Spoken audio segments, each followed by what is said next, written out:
アリストテレスの幻工場でございます。ありがとうございます。2021年マッパステージにて制作発表してから今まで全く情報が出てなかった本作の最新情報、なんと今日5つ初解禁いたします。 YouTube ですでに解禁されている映像を今朝確認しました。なんと590万回再生となっております。海外からの熱いコメントたくさん集まっております。基本的な情報ですが、監督を務めるのは岡田真理さん。あの日見た花の名前を僕たちはまだ知らないや心が叫びたがってるんだなど個性あふれる作品の脚本家であり、監督デビューとなったのはさよならの朝に約束の花を飾ろうでございました。本作が2作目の監督となります。毎回誰もが引き込まれる独特の設定、どこかが欠如した何とも親近感のあるキャラクター設定で、熱いファンも多いんじゃないでしょうか。さあ、そんな監督の才能に惚れ込んだマッパの大塚社長、岡田監督の作りたい世界を徹底的に追求した作品を作りたいとオファーしたそうです。さあ、本作がマッパ初オリジナル劇場アニメーション作品となります。さあ、それではまず最初の情報解禁に参りましょう。はい、間違いじゃございません。はい、これは情報解禁したら流れるんです。流れる音です。はい、僕も聞いてなかったんで思ったより高いとかなりましたけどもね。さあ、ということでこちら情報解禁の時はこの音が流れます。公開日が決定いたしました。ありがとうございます。公開日は9月15日金曜日、今年でございます。はい、待ちに待った新情報、いきなり公開日決定ということで、配給はワーナーブラザース映画さんなのですが、ワーナーさんといえばバットマンなどの DC コミック映画だったり、邦画ではルローニケンシン、通り部など常にヒット作を生み出している印象ですが、実はワーナーさんはこれまでも細田守監督のサマーウォーズ、そして空前の大ブームを巻き起こした劇場版魔法少女マドカマギカ新兵反逆の物語なども配給しております。はい、次にこれが来るというのを見つける独自の先入観で良い作品、良いクリエイターを世の中に広く出していくのがワーナーブラザース映画さんなんだと思いますが、次の作品に選んだのがこちら、アリストテレスの幻工場ということでございます。はい、岡田真理監督が徹底的にこだわって作った世界とマッパ初のオリジナルアニメーション、そして配給はワーナーブラザース映画ということで、大ヒットに向けた豪華夫人が揃い、ますます期待度が高まったかと思います。続いて本日2つ目の情報解禁はメインのボイスキャスト発表でございます。さあ、そして本日なんとキャストの皆さんがこちらの会場に駆けつけてくれております。ここが初、マジですごい。さあ、早速お呼びしたいと思います。映画アリストテレスの幻工場メインキャストを務めるのはこの方々です。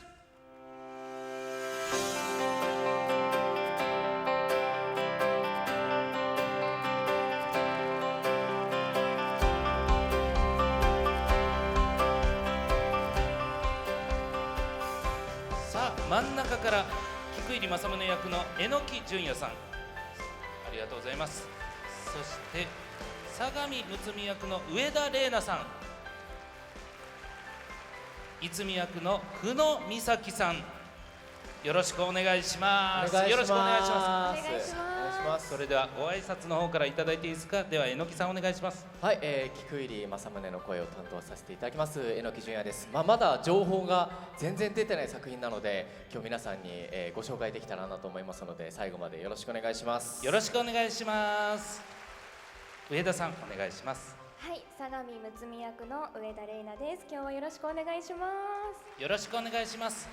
さあ、そして久野さん。はい、泉役の久野美咲です。本日はよろしくお願いします。よろしくお願いします。さあ、ということでそれでは皆さんお座りいただいてお話ししていきたいと思います。ちょっと久野ちゃん緊張しすぎじゃないですか。緊張ですかそれ。いやちょっと本当緊張してしまいますね。楽しくやりましょう。楽しくやりましょう。もうね、もう皆さんももう5時間半以上おられますから。いや、お疲れ様です、皆さん。ありがとうございます。さあ、こちら初解禁されたわけですけども、まず作品についてという意味ではキャラクターについてからお聞きしていきましょうか。さあね、その前にあらすじ説明しておきましょう。はい、ある場所に三伏という町があって、そこにある製鉄場が爆発するところから物語は始まります。その爆発によって全ての日常が変わってしまいました。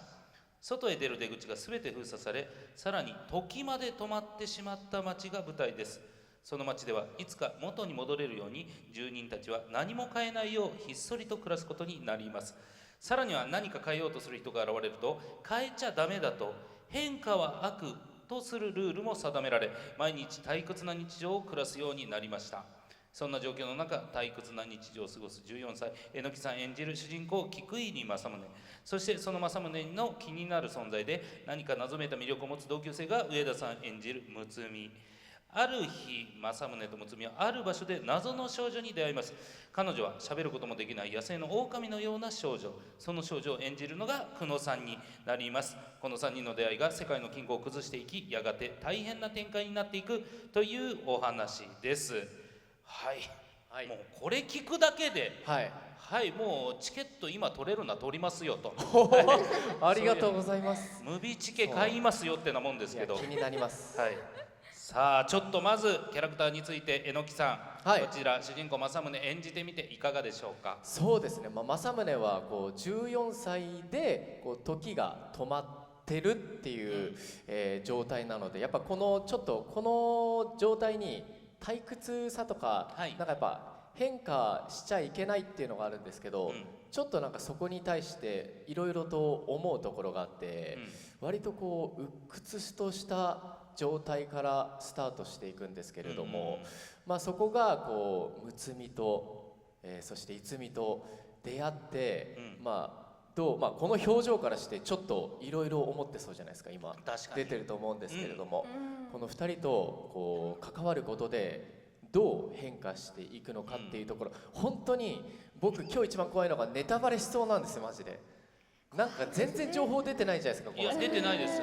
そう今出したぐらいしか出てなくて、まだね、今日5個発表する、2個しかまだ発表してませんし。あ、そうですよね。これね、もしかしたらとんでもないこと言う可能性あるんです。そうなのでこのぐらいにしておきたいんですけど、でもなんでしょうね、結構やっぱ人間ドラマですよ、すごく。なのでめちゃめちゃ濃厚な作品に仕上がってると思います。なるほど、人間ドラマ、これ大事なワードかもしれませんね。さあ続いて上田さん、睦美を演じられていかがでしたか。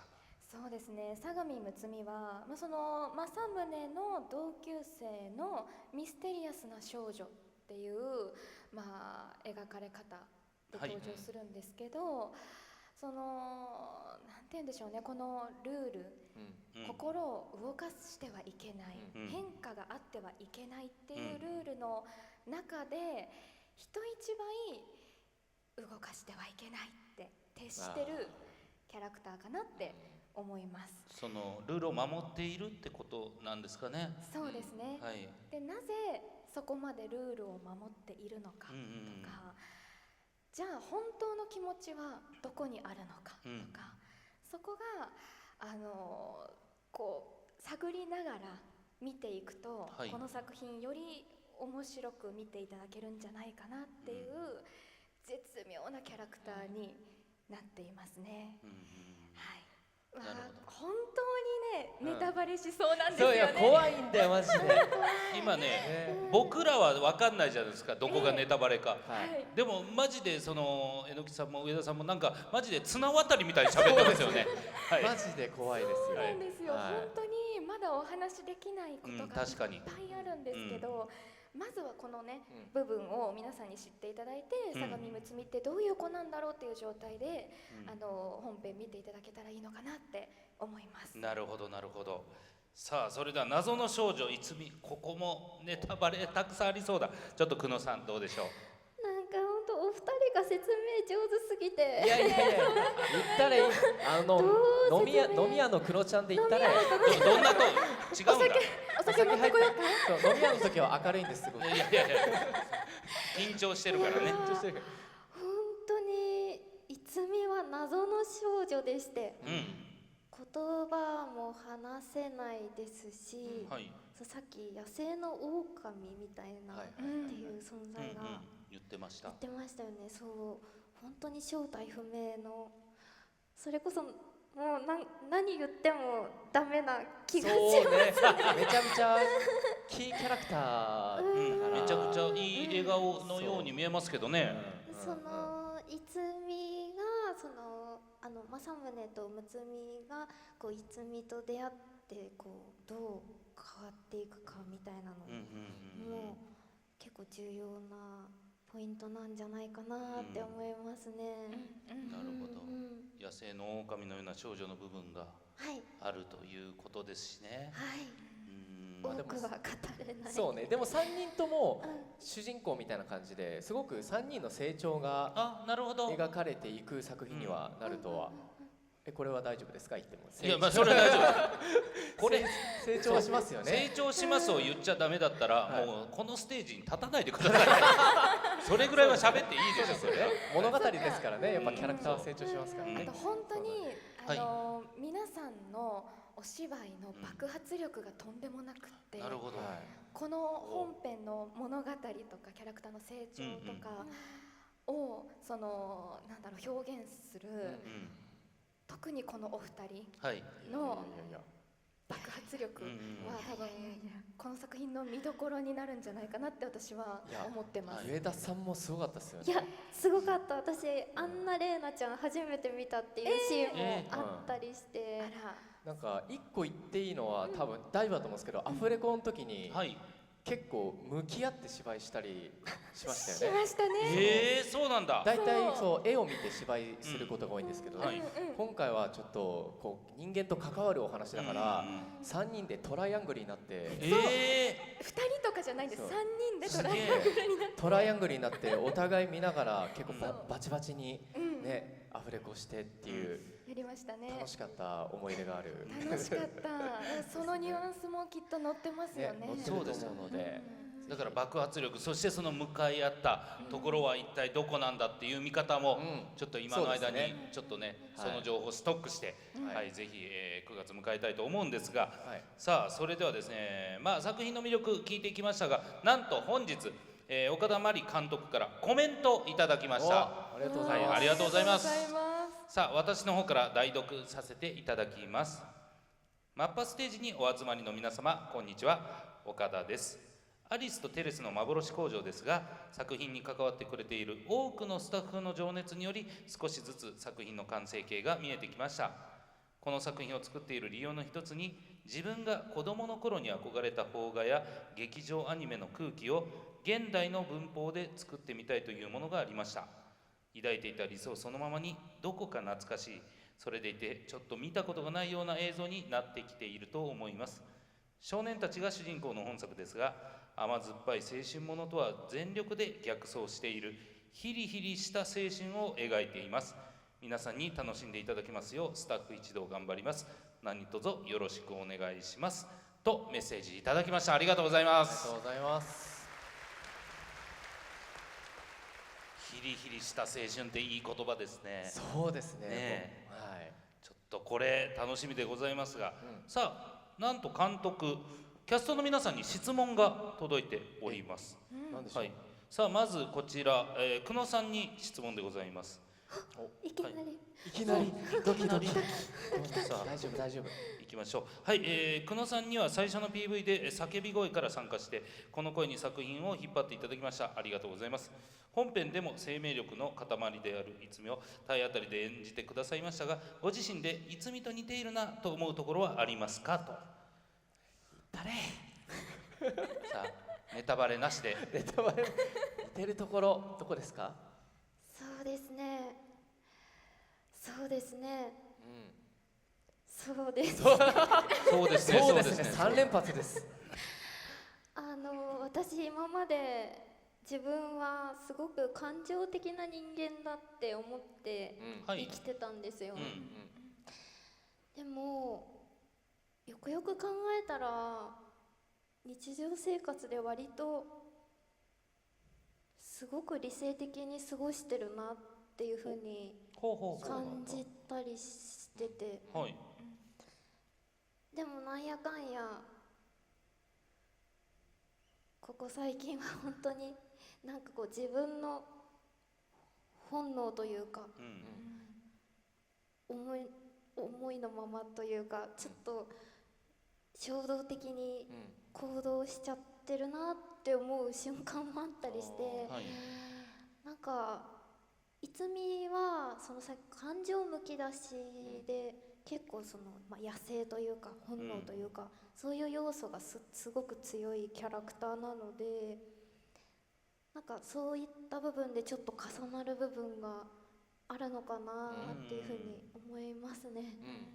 でも確かに感情的な人間に感じます、僕も。本当ですか？はい。やっぱ飲み屋の姿を。飲み屋の話か。やめてください、どう本当に。飲み屋の話になっちゃう。もっと別のシーンもあったでしょ。そうね。いや、本当にね、アフレコが終わってね、3人ではいね、行ったんですよプチ打ね。ち上げみたいなやつ。はいはい本当に初めてその時ちゃんとね、おはい話を初めてしたそうので、ですね。多分その時の印象が強すぎ強いたのか。まあそうでしょうね。めちゃめちゃ弾けてるなって思ったんで。いやまあまあそうですね。楽しかったってことですよね。楽しい作品でしたね。でもいや、もうアフレコ終わった直後だったんで、あはっちゃけた。安心感もね。安心感もありましたし、ありますビールのせいですね。まあまあ、じゃあ結局お酒のせいだ。はい。ということで似ているところはやっぱり感情豊かなところかなという話ですね。さあ続いて上田さんへの質問でございます。はい。上田さんの演じてくれたむつみは一筋縄ではいかない複雑な少女ですが魅力的に演じてくださりありがとうございます。上田さんには複雑なところ、例えば他の人に理解してもらえない習慣や癖などはありますかといただいております。習慣や癖。はい。途端になんか普通のトークに急にね。急に。なんだろう、癖、習慣、理解してもらえないかはわからないんですけど、はい。うちに猫ちゃんがはい2匹おりまして、はい。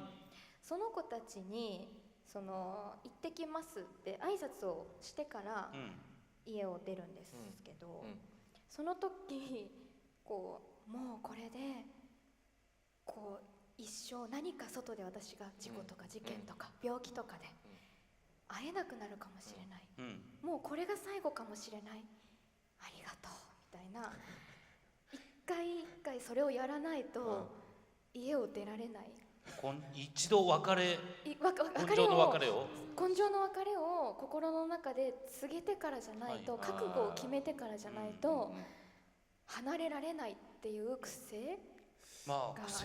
多分猫も困惑してると思う。まあご主人は帰ってくるにゃと思ってるんです。いやにゃーみたいな。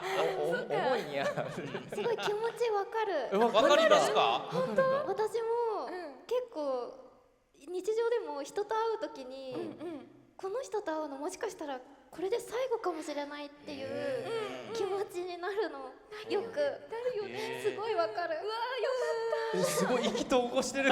どうしよう。まさか理解されないと思った場所で理解されて、めちゃめちゃ理解してる。さあ榎木さんも挟まれちゃって、挟まっちゃった。どうしようどうしよう。いやいや別にどうもしなくていいです。はい。素晴らしい。でもそういうね癖、言ったことによって久野さんも私もってなりましたから。確かにつながれて嬉しいです。いいですね。嬉しい。ね。ありがとうございます。岡田さんありがとうございます。ありがとうございます。いい質問です。さあそれでは最後榎木さんへの質問でございます。榎木さんのオーディションテープを聞いて政宗を見つけたと思いました。ありがとうございます。ありがとうございます。テープオーディションの時は榎木さんに自由に演じていただいたわけですが、ご自身で政宗にどのようなディレクションをされたのでしょうかということで。どのようなディレクション、そうですね。でもあんまりオーディションの時もそこまで情報多くなかったので、なんかこうでもなんかリアルにやってほしいみたいなオーダーだけ来てて、リアルなの僕も結構やっぱそっちの表現が好きで、なかなかでもアニメってデフォルメすることも多くて、そのリアルにやるっていう現場もあんま多くないんですけど、やっていいっていうなんか太鼓判をいただいたので、じゃあ自分の好きな世界観を出そうと思って、もうセリフとか、ね、滑舌とか悪くても聞き取れなくてもいいやぐらいでやったら、なんかすごい岡田さんに褒めていただけて、すごい。しゃ受かったって思いました。いやいやあんまり言わない。あんまり言わないで。それでも受かったら嬉しかったです。思ってなかったですって言って。ちょっと汚い自分が正直正直者だ。野生の榎木が出てすいません。いやでもこのリアルよりでじゃあバチッとはめたやっぱ榎木さんの実力だということですよね。ありがとうございます。ありがとうございます。さあということでいろいろ質問とかも岡田さんいただきましたけど、まだ情報解禁が残っております。はい。さあそれじゃあいきましょう。3つ目の情報解禁は、さあ本日初解禁、アリスとテレスの幻工場ティザービジュアルをお見せしちゃいます。こちらかっこいい。かっこいい、ありがとうございます。すげえこれは拍手もんだ、嬉しい。素敵。さあこちら合わせまして制作スタッフのご紹介もしたいと思います。さあ副監督には呪術廻戦、ユーリオンアイスなどキャラクターデザイン、作画監督として活躍する一方で演出家としても高い評価を受けている平松忠さん、キャラクターデザイン総作画監督には繊細で優しいタッチで多くの人々を魅了する石井百合子さん、そして美術監督は物語を感じさせる情緒豊かな描写でアニメーションの世界観を作り上げる東地和樹さんが担当。さよならの朝に約束の花を飾ろうのメインスタッフが再集結しました。また岡田さんが脚本を手掛けた空の青さを知る人よほか、数々の映像作品の音楽やアーティストへの楽曲提供、 CM 音楽を手掛ける横山勝さんが音楽を担当しますということで、はい、こちら情報、そしてティザービジュアルも皆さん今日初めて見た感じですかね。はい。はい、かっこよかったですいやね。かっこいいし、もうなんか髪の毛とかの表現が細かすぎて、そうですね。すごいですよこれは。このヒリヒリ感みたいなものもすごく伝わりますよね。伝わります。言ってましたもんね。確かにここからちょっとこれでいろいろちょっと期待しちゃう内容を考えちゃいますが、さあ続いて4つ目の情報解禁は、最新の特報映像を解禁でございます。一気に出すじゃん。もうねすごいね。出すのを忘れてたんかなというぐらいやめております。はい。さあ2年前に映像が解禁されてからどんな進化を遂げたのか、ここで本日お越しいただいているメインキャストの皆様のお声も初披露でございます。さあそれではご注目ください、どうぞ。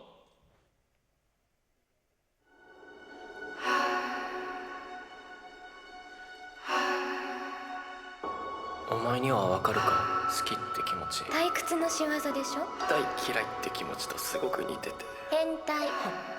なんか痛くって爆発しそうだ。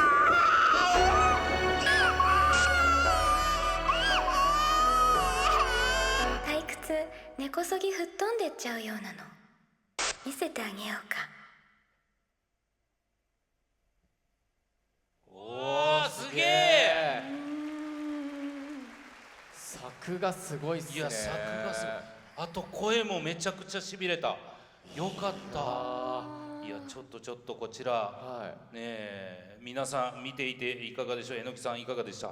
い。いやもうなんでしょう。一気になんかアフレコしてた時の緊張感とかが蘇りましたし、これ早くなんか遠くの席からね見るとちょっともしかしたら見切れなかったかもしれないですけど、なんか後でね YouTube とかに上げてほしいですよね。あ確かにね、そしたらねまたじっくり見返して、めちゃめちゃ髪とか目とかの表現が細かいので、ぜひそこを見てほしいなと思います、ね。ありがとうございます。さあ上田さんいかがでしょう？なんか使われてるテイク違いました。本編と本編と多分面白い。で本当にそうなんですよね。なんか私もまあ定かではないんですけど、聞いてる感じはそれぞれ違うテイクを使われてるような気がして、本編だとまたちょっと微妙にニュアンスが、温度感が違うような。これはしびれることやってる。そうだからこの PV 仕様これだけのテイクだと思いつつ、本編ではさらにそのね、なんだろう、よりストーリーにこうなんていうんでしょう、フィットした、なんかまた違う良さを楽しんでもらえるんじゃないかと。だからすごい早く見てほしいです、皆さんに。そうですね、確かに。さあ久野さんいかがでしょはい、なんか玲奈ちゃんも言ってたけど、初めてこの PV の自分のセリフ聞いた時に、これどこのシーンだろうって思うぐらいなんか、どこの私こんなお芝居してたんだみたいな、なんかこんな叫んでたんだ叫びがねみたいな、ちょっと違うかも。なんかすごく記憶がもうなくなるぐらい。めちゃめちゃ入りなく込んでた。なっちゃうぐらい、もしかしたらいつみに入り込んでたのかなってそういうことか。思いましたね。記だから憶がない。記憶がすごい。それぐらい気合が入ってた。そういうことですね。そうですねだからこちらを見て本編見たらまた言ってたあれってそういうことかってわかるかもしれませんから、はい、ぜひチェックいただければと思います。さあということで、ここまでお話ししていきましたが、さあお時間となってしまいました。さあキャストの皆さん、こちら前の方にお立ちいただいて、公開を心待ちにしているメンバー皆さんにメッセージいただきたいと思います。久野さんお願いします。はい、今回マッパさん初のオリジナル劇場版アニメということで、本当に岡田さん含めスタッフさん全員が魂を削りながら日々毎日毎日何時間もかけてこの作品と向き合ってくださっています。本当に皆さんに一人でも多くの皆さんに見ていただきたいなって思っています。私自身も本当に何でしょう、全部ぶつけてアフレコをさせていただいたので、本当に皆さんに楽しみにしていただけたら嬉しいです。本日はありがとうございました。ありがとうございました。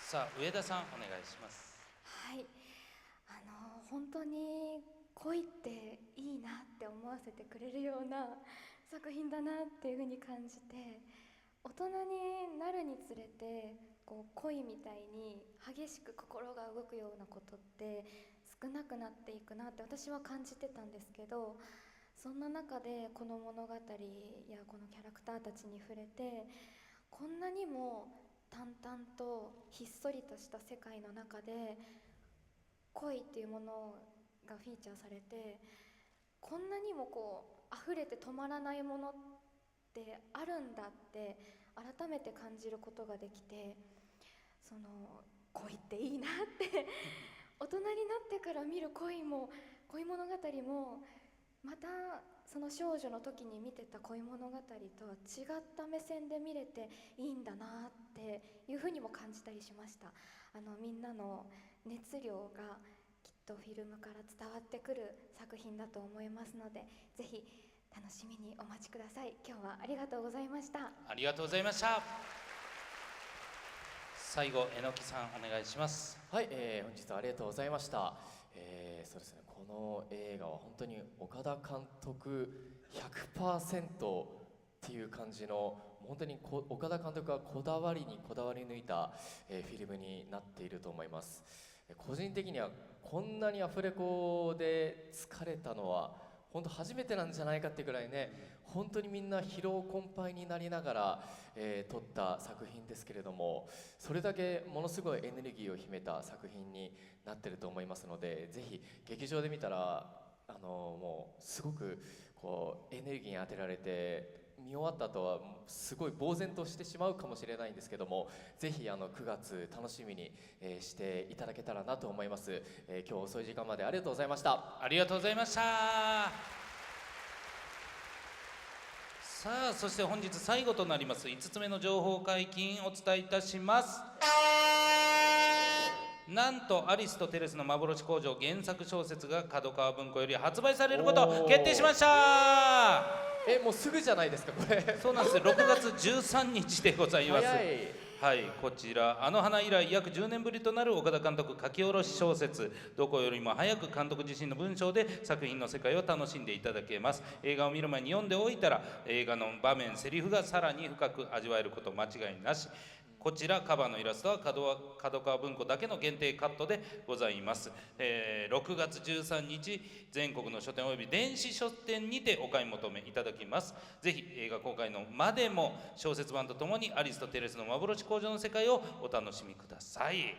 ということでアニメーション映画「アリスとテレスの幻工場」は2023年9月15日金曜日より全国公開予定です。どんな作品になるか期待値がもう上がりまくってます。お楽しみにしてください。さあということでございまして、アリスとテレスの幻工場より榎木純也さん、上田玲奈さん、久野美咲さんでした。ありがとうございました。ありがとうございました。ありがとうございました。大きな拍手でお送りください。ありがとうございました。ありがとうございました。向井さんもお疲れ様です。お疲れ様です。ありがとうございました。ありがとうございました。